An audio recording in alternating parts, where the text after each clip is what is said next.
Good morning, Woodlawn Middle School. Welcome back to the WMS News. Today is June 10th and it's a B-Day. Please stand for the Pledge of Allegiance and the Code of Conduct. I pledge allegiance to the flag of the United States of America and to the republic for which it stands, one nation, under God, indivisible, with liberty and justice for all. Please remain for our Code of Conduct. Woodlawn Middle School Eagles are respectful. Woodlawn Middle School Eagles are responsible. Woodlawn Middle School Eagles are safe. You may now be seated at this time. For today's weather forecast, it is currently 62 degrees with a high of 81 degrees. There are no new announcements for today. Now for our quote. Be led by the dreams in your heart. Roy T. Bennett. Now for today in history. Canadian ice hockey player Gordie Howe, who was one of the game's best players, known for his extraordinary puck handling, wrist shots, and legendary toughness, died in Toledo, Ohio, June 10, 2016. Now for our words of wisdom.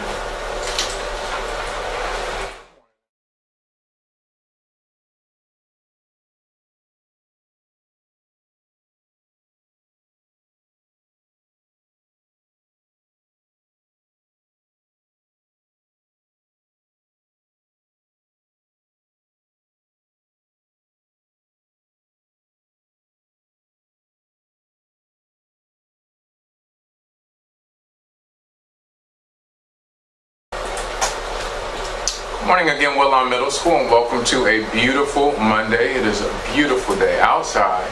It's also beautiful on the inside because we bring beauty in with us, each and every one of you. So thank you all for being present today. Thank you for being on time. And thank you all for being committed to doing your absolute best throughout our last Monday of the school year, but certainly throughout the duration of this week. Thank you again to our morning show crew who started our day off in a very positive way. Thank you all for your leadership. And then we'll just remind everyone throughout the building to be a leader, right? As we end our last week, no matter what seat you sit in, whether student or staff, we all are able to lead in our own ways. And so it's important that we lead ourselves well so that we can lead others and be examples to others, examples that others can follow. With that, this entire week, all students should be in their full uniform. Students who are not in their full uniform will have to get a call home, hopefully for your parents to bring up the proper uniform, or for you to be dismissed for the duration of the week. So please make sure that not just uniform students, but all expectations are adhered to this week. We start our day off every day, right, saying that we are safe, we are respectful, we are responsible, all three of those things. So it is critically important that we adhere to our school's code of conduct each and every day. If you make the choice not to, consequences will be issued to you, but generally we will dismiss students for the duration of the year. And so please be mindful of that.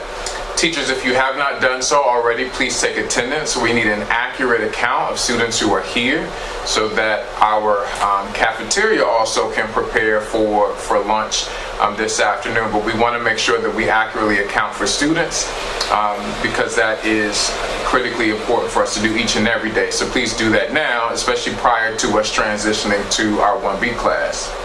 Also, 8th grade students will eat during 7th grade lunch today. 8th grade students will eat during B lunch, which is 7th grade lunch today. And so all 8th grade teachers or substitutes, teachers, please check out for your substitutes that might be near you, just to remind them if they have an 8th grade class that those students will eat during B lunch today. Teachers, this is critically important. Grades transfer over from Schoology to Focus today.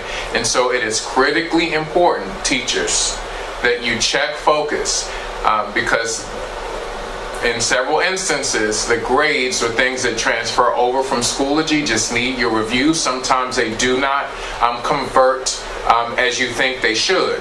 And so it's important that you just check focus. Today the poll happens, that the grades are accurate. They accurately reflect the student's body of evidence throughout the quarter. And certainly that we've contacted parents. That should have happened already if students have failed a course or if they have dropped 2-letter grades from their interim grade. That is critically important that that happens. But also just make sure that your grades are finalizing this week. That poll happens today from Schoology to Focus. In addition to making sure that the grades are updated and accurate, make sure that the comments are accurate. That means all of the numbers need to be updated for every student. Students should not have 4s across the board if they have an E grade. If they're failing your course, they should not have a 4. So please make sure that you're going through those things, the focus, to make sure that your grades are accurate and up to date. Please make sure that that is happening. Also, every teacher, every staff member should have received a closeout checklist. Please, you can begin making sure that things are checked off because no teacher will be allowed to go on Friday until that checklist has been completed. And so please make sure that things are taken care of. We've got the week to kind of do that. And please do not bombard folks at the last minute on Friday, as it is the last day of school, but Friday is also a half day. So students be reminded of that. Thursday and Friday, both Thursday and Friday are early release days. Thursday and Friday are early release days. So school will end at 12 o'clock on both Thursday and Friday. Please be mindful of that. Okay, 6th and 7th grade students, you'll get more information shortly about locker clean out, because all of our lockers must be clean. We've checked lockers. There are lockers that have mold in them because students have left food in the lockers. It's just trash. There's a whole bunch of stuff in lockers that need to be cleaned out. But also any of your personal items or belongings, they need to go home with you. None of that should remain in your locker. Otherwise, it will be thrown away. And so please make sure that you have everything that you need out of your locker, and you'll get more information from your grade level administrators about when the closeout is. Today we're talking about perseverance. And so when Evelyn Cisneros started the 1st grade in the early 1960s, she was the only Mexican American in the entire school. She was very self-conscious because she felt so different from the rest. Her mother enrolled her in ballet, hoping she would overcome her shyness. But Evelyn began to dream of becoming a ballerina. And at the age of 18, her dream came true when she became a member of the San Francisco Ballet in California. Over the years, Evelyn Cisneros has spoken to groups of students about the reward of hard work and determination. In many ways, her life story can be summed up with this Persian proverb: step by step, one can ascend the stairs. By mastering one ballet step at a time, Evelyn made her dream come true. She danced her way up the staircase to success. Today, ask yourself this: what do I want for my future? Am I taking steps toward my dreams? With something to think about, make it a great day or not, the choice is yours. That's all for today, folks, and we'll see you on the next one. I'm Sebastian. And I'm Sky. And have a marvelous Monday. We are now moving to Block 1B. We are moving to our